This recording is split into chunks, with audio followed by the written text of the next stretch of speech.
Voy a empezar leyendo un poema que tiene como 40 años, The Blank Generation. Hace 30 años, en el pueblo, era fácil encalar la fachada de tu casa. Hoy tienes que pedir un permiso especial en el ayuntamiento, una especie de disco de papel con el prohibido aparcar y espacios destinados a contar la película. Todo el pueblo se entera de que vas a pintar, menos los que no saben dónde dejar el coche y se limpian el culo con las ordenanzas municipales. Desde el día que llegamos a la casa de la abuela, mi mujer me había estado diciendo que había que pintar la fachada.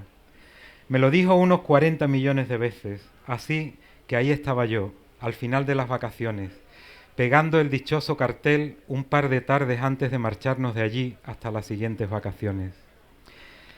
Había quedado a las 8 de la mañana con un pintor porque no me gusta pintar solo. Me levanté a las 7:30, desayuné, llené media calzada de cajas de tomates, que sigue siendo la contraseña de toda la vida para evitar que alguien aparque delante de tu puerta, y me senté a esperar al pintor. Habíamos quedado a las 8 y se presentó con puntualidad andaluza a las 9:30. Se justificó diciéndome que se había acostado a las 5, que había estado toda la noche pinchando. ¿Tú qué eres, practicante? No, pinchadisco. Ah, pensé que ya nadie pinchaba discos. Bueno, es una forma de hablar, aunque cuando empecé aún había platos. Le pregunté la edad. No recuerdo si me dijo que tenía 24 o 32 años. ¿Y tú? 36, ¿no? Me eché a reír. Tampoco eres tan viejo. 42. ¿No has visto mis canas? David me contó que había sido el último disc-jockey de la discoteca del pueblo, antes de que la gente joven dejara de pensar en serlo y solo quisieran convertirse en hermano mayor de una cofradía de penitencia o de rocieros. Entonces tuvieron que cerrar. ¿La conociste? Conocí a casi todos los disc-jockeys que pasaron por aquel antro, y antes a los de la discoteca Barbacoa y el Patio, donde si acaso se pinchaba algo era ya alguna vena. Yo conocí a Ángel, el que murió de sobredosis. Mis recuerdos aún son más viejos, le digo al rulo de pintar. Y mientras lo voy extendiendo, aparecen en la pintura fresca escenas de aquel tiempo, cuando mi vida, que de niño fue muy lenta, comenzó a acelerarse allá por 1984, cuando reunimos unas pocas miles de pesetas, nos pusimos a mirar en el cambalache y compramos el equipo de música y los instrumentos de una banda que hacía bodas y bautizos y acababa de pasar entera en un accidente de automóvil a mejor vida. Alquilamos un garaje y le buscamos un sonoro nombre a nuestro grupo, Mi novia la barra. Un grupo que era solo casi ese nombre, porque todos los demás eran peleas. El rubio quería que tocáramos rockabilly y que vistiésemos con ropas vaqueras y sombreros tejanos y gafas Ray-Ban. Fran, el batería, estaba por el rollo de darle duro, algo muy punky que aderezar con las fumatas de papel de plata. Jesús, Víctor y yo estábamos por otras historias. No nos queríamos parecer a nadie. Estábamos por hacer mucho ruido, de acuerdo, pero sin concesiones. No íbamos a tocar sevillanas por mucho que nos las pidieran en los conciertos. Por lo demás, nos llevábamos bien. Ninguno tenía mucha idea de música y eso siempre facilita las cosas. Las letras las ponía yo, pura caña. Había que escupir sobre lo establecido, así que íbamos a salir a tocar para machacar el modelo de éxito social que entonces se encarnaba en el banquero repeinado con gomina y traje oscuro. Ese sería nuestro uniforme. Queríamos llegar a la gente, aunque después vimos que a la gente le importa todo un carajo. Tampoco tuvimos muchas ocasiones, solo llegamos a tocar un par de veces, aunque eso no quita que el Rubio y Fran estuvieran todo el día de gira. A veces me apuntaba yo, otras la furgoneta iba completa camino de las tierras de la tranquilidad, la serenidad y la paz. Estábamos en el garaje ensayando y comenzábamos a ver a través de las paredes. Tocábamos entonces piezas auténticamente hermosas, tanto que cuando todo acababa nadie recordaba un solo acorde. Mi novia la barra dio su primer concierto en el bar de Camilo, Un concierto para 5 amigos, todo muy selecto. Canté completo el cántico espiritual de San Juan de la Cruz para una versión de guitarras fritas, bajo y batería. Aún conservo la grabación. Todo un éxito de público y crítica. La fiesta para celebrar nuestro bautismo de fuego se celebró allí mismo y se alargó hasta el amanecer. Me recuerdo revolcándome en pelotas con Jesús y 2 relucientes americanas que no sé de dónde coño habrían salido, por una superficie costrosa y llena de cristales rotos que aquella noche hizo las veces de suelo. También de Jesús vertiendo un resto de gin tonic sobre un cenicero tuberculoso lleno de colillas y bebiéndoselo sin rechistar. Era verano, hacía calor, abríamos las cervezas, las agitábamos bien y nos duchábamos con ellas. Después seguíamos rodando por el suelo medio oscuras, perseguidos por la música de Stock, revolcándonos con aquellas chicas salidas de ninguna parte y que nadie volvió a ver nunca más. En nuestro primer concierto hubo muerte y resurrección. Fran y el Rubio se piraron a buscar Jaco en cuanto dejaron de sonar los aplausos. Fran y el Rubio eran carne picada, currantes de 17 años en la albañilería y los comercios, desertores del instituto donde el resto seguíamos penando 20 años y un día, rodeados de imbéciles llenos de granos con problemas en la piel, pajilleros y preciosidades que querían casarse por la iglesia y fundar una familia. Paz y amor hasta que el dinero y las polacas os separen para siempre, debería haber dicho el cura durante todos esos años, mis años 80, los años de la generación vacía, el en vez de estos de la generación ahita, aunque entonces como ahora tampoco esté pasando nada. Los años de la generación vacía. Los hippies se habían reconvertido en políticos de lo posible y en la izquierda del consenso. Los punkis derrotados por Reagan, muertos o en trance de ello.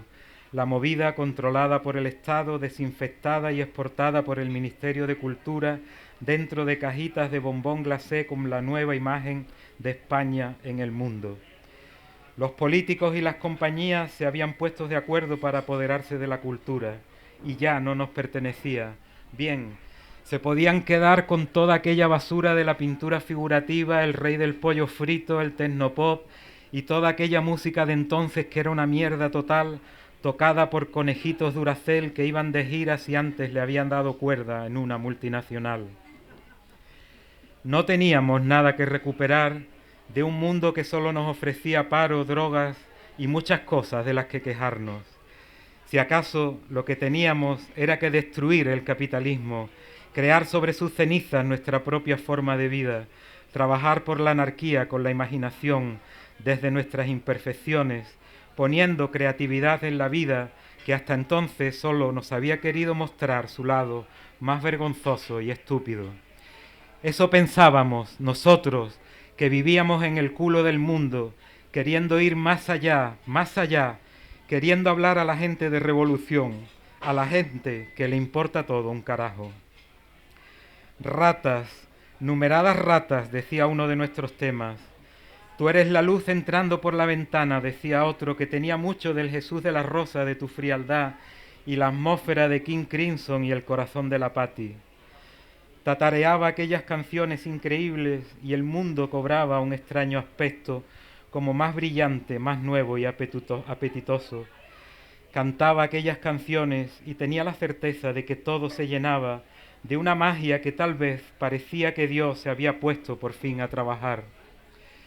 Qué bien sonábamos de viaje por aquel garaje, nosotros que apenas éramos gente quemada, tipos pobres que sabían que era mejor no hacer preguntas cuando alguno llegaba al garaje con un puñado de púas, un pie de micro, un ampli y hasta con un sintetizador.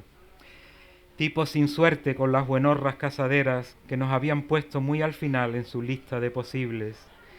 Gente sola que buscaba en la música una forma de estar con alguien sin tener que hablar, que buscaba en las drogas un carril bus por el que alcanzar un estado de plenitud tal que parecíamos 5 muñecos de la Goodyear a punto de estallar y diseminarnos en el aire. Salimos así de puestos a tocar, dando todo lo mejor que teníamos dentro, aunque delante no hubiera nadie, como nos pasó en un concierto que dimos en Nerva y que en teoría tenía que ser gratis porque lo pagaba la Diputación. Pero a la concejala de turno se le ocurrió cobrar 1000 pesetas de entrada, como si fuéramos los Rolling. Toda la peña del pueblo, a excepción de la concejala y su marido, estaban afuera, expectante por oír, aunque fuera de lejos, aquel grupo que no conocía a nadie y que cobraba 1000 pelas de entrada. Así que le dijimos a la señora concejala que o dejaba entrar a la gente o nosotros tocábamos en la calle. Y entraron. Tocamos aquella noche porque teníamos un sueño, porque habíamos mirado dentro de él y el sueño nos pareció bueno, muy bueno y cargado de los mejores augurios. Tocamos aquella noche para más de 100 personas. ¿Te acuerdas, Rubio? ¿Te acuerdas, Fran? Lleváis años bajo tierra, pero hay cosas que conviene no olvidar. El Maja, Lolín, el Vargas, Serena, Fernando el Cojo, Gonzalito el Mellizo, Pepín el Chico, Zárate, Conejo, Pepe Recio, ninguno cumplió los 40. La generación vacía, los chicos de las alegres vacaciones, todos en un frío agujero bajo tierra, justo al lado del otro agujero donde nos arrojaron al resto, adornados con una televisión y una hipoteca.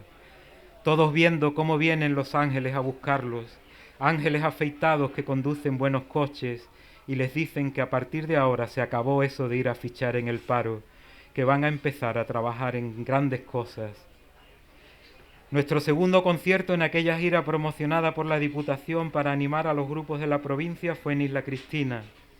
Nos fuimos tempranito con idea de comprar algo de costo y revenderlo luego en el pueblo y hacernos con algunas pelas. Pero para cuando cayó la noche ya nos habíamos pulido hasta el que habíamos traído. Íbamos tan pasados que nada más terminar el primer tema empezaron a volar latas de cerveza sin abrir, morteros de tristeza y desolación cayendo sobre nuestras cabezas. Un espectáculo conmovedor en el que Fran, parapetado tras la batería, aún tenía fuerzas para agacharse a recogerlas, abrirlas, beber a morro y saludar al público haciendo el mono con las baquetas. No recuerdo cómo salimos de aquella. El caso es que tuvimos cerveza gratis en el garaje durante varios días. También chichones, moratones y pequeños cortes se repartían generosamente por nuestra piel, pero eso daba igual. En aquella época la gente parecía de goma, indestructible. La vida era como en los dibujos animados. Por muchas drogas, peleas y golpes, nadie se hacía daño de verdad. Poco antes de deshacer el grupo, grabamos una maqueta a 4 pistas en Ramblado, el estudio más barato que entonces había en Huelva y que estaba detrás de una tienda de discos. Como para ingerir drogas no hace falta mucho talento, llegamos tan ciegos que no atinábamos ni a montar los instrumentos. Nos pasamos las 4 horas que habíamos contratado yendo y viniendo del cuarto de baño. Pepe, el técnico de sonido, súper mosqueado con el trasiego, no hacía más que preguntarnos que qué pasaba con tanto viaje al baño. Es que cuando actuamos bebemos mucha agua. Grabamos aquella maqueta y la enviamos al Espárrago Rock. Recibí una carta, nos habían aceptado, pero estábamos sin un duro y decidimos ir en autobús, con los instrumentos en el maletero. Nos habíamos levantado a las 5 de la mañana para ir a Huelva y desde allí a Sevilla, donde pillar otro bus hasta el Espárrago. Desayunamos en la estación en plan macrobiótico, café, tostada, zumo de naranja y un poco de polvo de ángel que había traído Fran y que nos dijo era ideal para mantenernos despiertos. Aquella mañana, sentados en el bar de la estación, fuimos viendo pasar ante nuestros ojos todos los autobuses que iban a Sevilla. Escuchábamos como voces de ultratumba los anunciaban por megafonía. Los veíamos arrancar entre estremecidas de gelatina arcoíris y salir con un blando traqueteo líquido de la estación en medio de una música que era también un carrusel de mutaciones de forma y color maravillosas que llenaban el aire y explotaban en nuestro interior, provocando oleadas de calor y felicidad. Nos mirábamos extasiados, conectados, sincronizados unos con otros como jamás lo volveríamos a estar, diciéndonos sin abrir la boca: en el siguiente, tío, venga, vamos a estar al loro, en el siguiente nos vamos. Y así se nos hizo de noche. También pensé en la posibilidad de probar suerte en Madrid, marcharme solo o con Jesús, El resto de la banda ya empezaba a estar lo suficientemente enganchada como para no poder tocar ni la pandereta. No es que fueran adictos a la heroína, es que eran adictos a la adicción. Movidas con camellos, navajas, préstamos urgentes que jamás se devolvían, películas cada vez más increíbles, caras tornasoladas, un día verde, otro azul, y su constante olor a medicamentos. Empecé a llamarlo el trío Problemas. Le decía que éramos mi novia la Barra y el trío Problemas, directamente desde Boza, el supermercado al que se acercaban a pillar. Estaba cansado, asqueado con la idea de que finalmente, más que música, parecía que hacíamos el grito de la cabra cuando la degüella al carnicero. Se lo comenté a Jesús y estuvo de acuerdo. En Madrid o Barcelona no seríamos unos colgados, seríamos normales, dos almas torturadas con un extraño sueño que no cabía en aquel pueblo. Hicimos planes, pero las evidencias pesaban más que nuestros deseos. Cada vez que intentábamos marcharnos, era como si el pueblo se expandiera más y más, haciendo que las calles midieran miles de kilómetros, calles interminables de las que era imposible salir. Un 31 de diciembre, en el funeral de Camilo, se lo dije a Jesús: nos hemos jugado la vida en esto, pero no hemos podido sacar a la victoria de las garras de la derrota, que diría Johnny Sanders. Todo ha terminado, somos la generación vacía. Cae el sol a plomo cuando rematamos de pintar la fachada. Le digo a David y a sus ojos rojos y faltos de sueño que hace años yo tuve un grupo. Ah, sí, de sevillana, ¿no? Sí, de sevillana.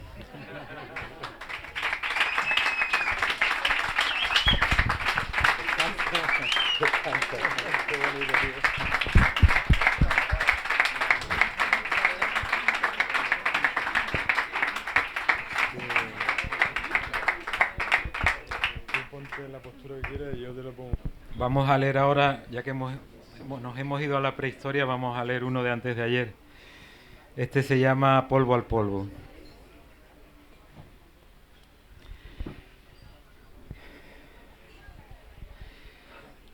Haces un curso de mindfulness para la superación personal y te duermes en mitad de la primera sesión. Te apuntas a otro de Coach Training and Grow y descubres que la hormona del crecimiento personal se llama euro. Te dice el gurú que dejes que pase a través de ti la radial y el mazo de los albañiles tirando paredes en el piso de arriba mientras intentas dormir la siesta y entiendes que nunca alcanzarás la beatitud y la iluminación mientras sigas viviendo en una casa de vecinos. Te sientas en zazen para hacerte transparente y recibes 3 bastonazos. Te vas a una discoteca y comprendes sin necesidad del zen que eres completamente transparente. Practicas el desapego hasta que te enamoras como un becerro y tiras por el retrete un pastón en retiros en monasterios budistas. Te proyectas una película mental como para ganar 11 Oscars y al final descubres que la trama no ha hecho sino ocultar todo el tiempo al que eres. Te enamoras del drama particular de tu vida y ya es imposible chistarte, discutir contigo, llevarte la contraria, decirte que no tienes razón. Te dicen que tienes el éxito de tu fracaso asegurado y sigues pensando en el grifo que gotea, la caspa del jefe, tu luna de miel y los papeles del divorcio. Te hablan de entrar en el dolor como la forma de sanarlo, pero duele tanto el dolor que te sales inmediatamente para que el dolor siga doliéndote, pero solo por fuera. Se te pega la mente a cualquier cosa que la mente considera: comedia, enfermedad, trabajo, riqueza, tragedia, pobreza, belleza, poder, fama, posesiones, y ya te tienes como el burro en la noria, dando vueltas a las apariencias por toda la eternidad. Pones la alarma del reloj del hastío y empieza a sonar cada 10 minutos. Dejas por un momento de observar la mente y ves al ego tomando la cabina de control, sentado al volante como James Dean en su Porsche Spider, creyéndose un fragmento separado del universo hasta que otro coche se cruza con él a la altura de Cholami. Ves al ego dispuesto a resolver todos los problemas cuando el único problema es el ego. Quieres salvarte hasta que descubres que lo que crees salvación se llama vanidad. Llamas a este mundo valle de lágrimas y tiempo después descubre que es solo una de las infinitas formas de bailar la gran danza del cambio y lo inmutable. Das con el huerto del Edén, donde toda piedra preciosa fue nuestra única vestidura, y se te quitan las ganas de comer más del árbol del bien y del mal. Buscas el centro por el centro y tomas conciencia de lo lejos que estuviste siempre del centro. Pruebas el cielo y a continuación te dicen que no te puedes quedar allí. Observas un fenómeno y te das cuenta de que el fenómeno es un curioso observador observándote. Te cruzas con una hormiga sin saber si el cruce habrá tenido lugar también en el mundo de las hormigas, si la frecuencia en la que vive el delfín está tan sólidamente fijada a la fuente de la vida como la tuya, si león y cordero no serán sino los nombres de las capas de la realidad que un día serán unificadas, o solo la posibilidad de una realidad paralela, el verso del multiverso donde se pare sin dolor y no hay que ganarse el pan con el sudor de la frente, o aquel otro donde lleva flores en el pelo y no hay hambre ni miseria, o este donde hay tanta hambre y miseria que a nadie se le ocurre ponerse flores en el pelo y sin dudarlo el león se come al cordero. Pides un trozo de carne y te dan el mejor.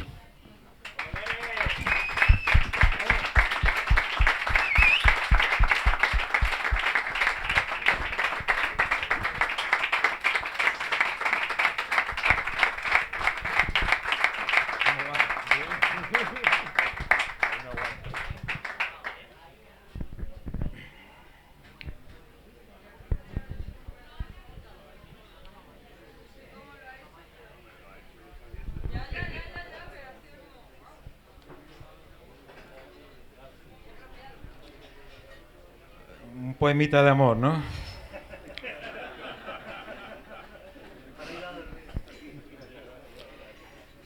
Este se llama M.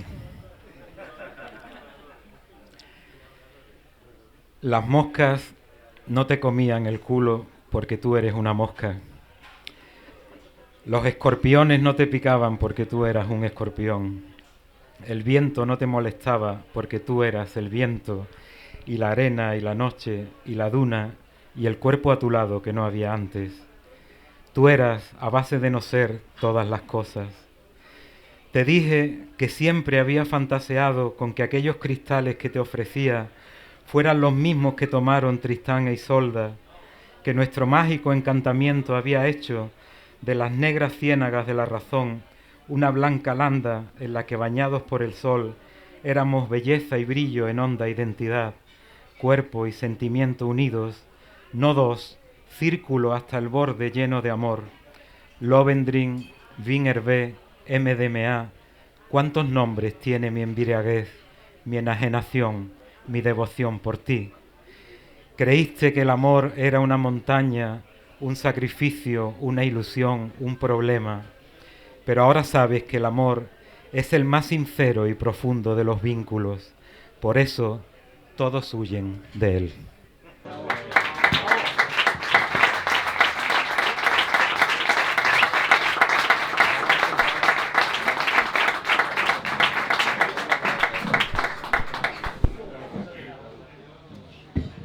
Bueno, vamos a terminar con un poema que se llama Noche sin dueño, mañana sin amo.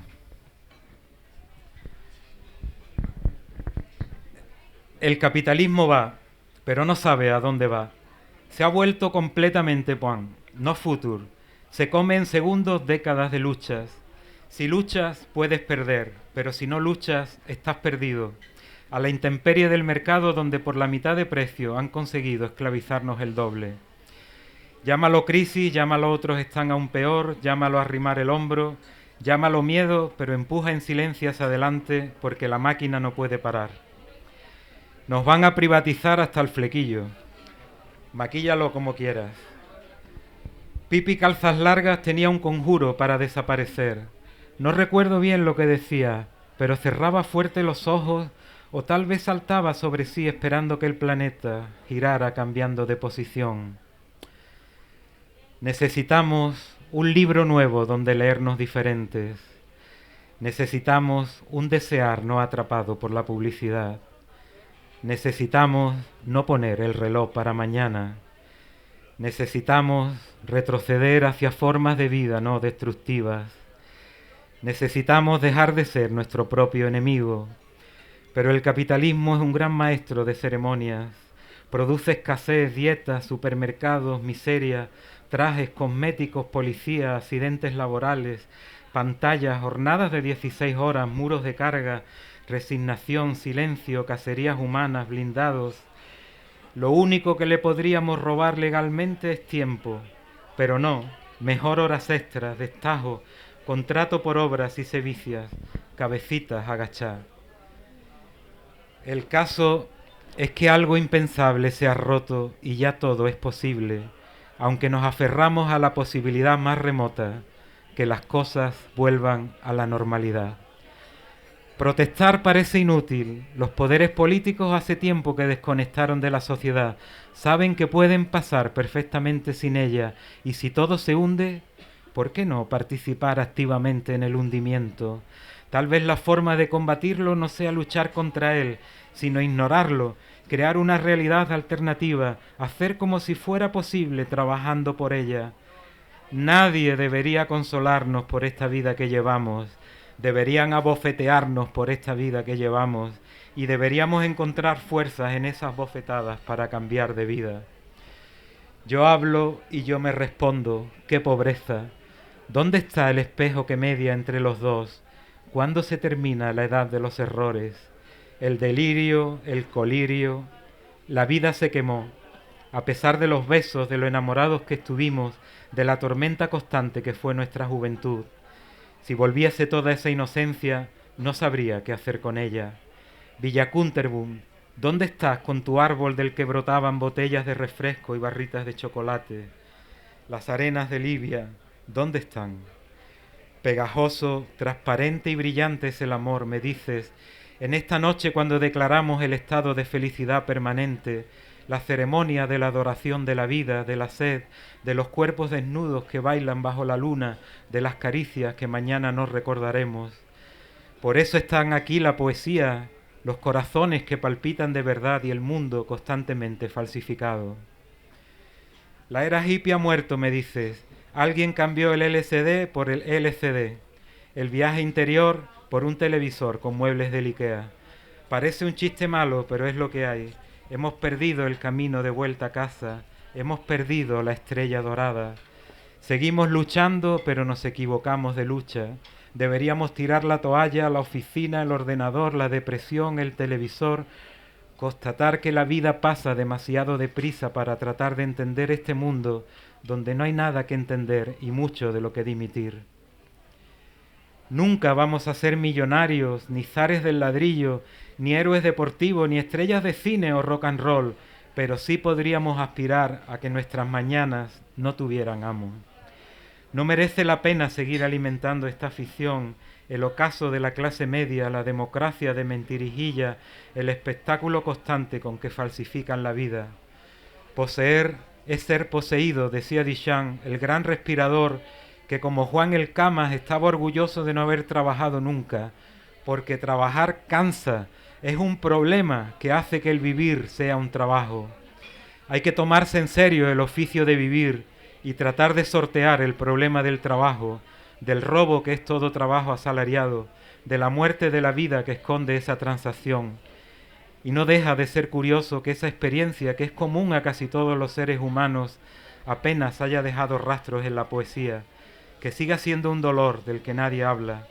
Atrevámonos a vivir, atrevámonos a ser felices, conspiremos, ocupemos, autogestionemos nuestra vida, escribamos poesía para ella, No te rindas, todo está aún por imaginar y no hay libros de instrucciones para poder imaginarlo.